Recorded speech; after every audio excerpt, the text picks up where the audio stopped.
క్లాస్లో December prelims mains కొత్త class start అవుతుంది. ఈ నెంబర్కి కాల్ చేసి రిజిస్టర్ అవ్వండి. లిమిటెడ్ సీట్సే ఉన్నాయి.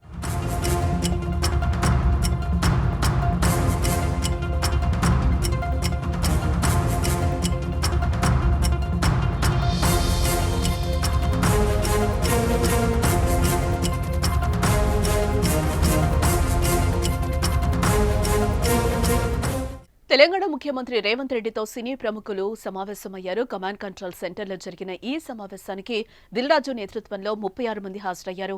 21 మంది నిర్మాతలు, 13 మంది దర్శకులు, 11 మంది నటులు పాల్గొన్నారు. దిల్ రాజు, అల్లు అరవింద్, మురళీమోహన్, నాగార్జున, త్రివిక్రమ్, హరీష్ శంకర్, కొరటాల శివ, బోయపాటి, శ్రీ కళ్యాణ్తో పాటు తదితరులు ఈ భేటీలో పాల్గొన్నట్లుగా అయితే తెలుస్తోంది. అయితే ఈ భేటీకి చిరంజీవి మాత్రం దూరంగా ఉన్నారు. మెగాస్టార్ ఆహ్వానం ఉన్నా ప్రస్తుతం చెన్నైలో ఉండడంతో సమావేశానికి హాజరు కావడం లేదాయన.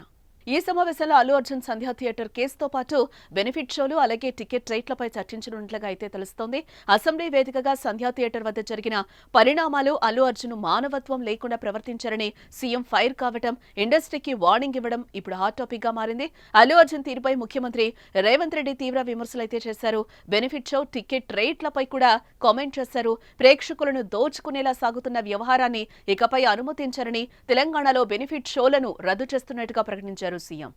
ముఖ్యమంత్రి ప్రకటనతో సినీ పరిశ్రమలో అలజడి రేగిందని చెప్పుకోవచ్చు. సంక్రాంతి పండగకి పెద్ద ఎత్తున సినిమాలు విడుదల కావాల్సి ఉంది. టికెట్ల ధరల పెంపుతో పాటు బెనిఫిట్ షోలను కూడా రద్దు చేయాలని ప్రభుత్వ నిర్ణయంతో ఉక్కిరిబిక్కిరవుతున్నారు. ఈ నేపథ్యంలో Telangana film development corporation chairman గా నియమితులైన నిర్మాత దిల్ రాజు రంగంలోకి దిగి ప్రభుత్వంతో సమావేశాన్ని ఏర్పాటు చేశారు.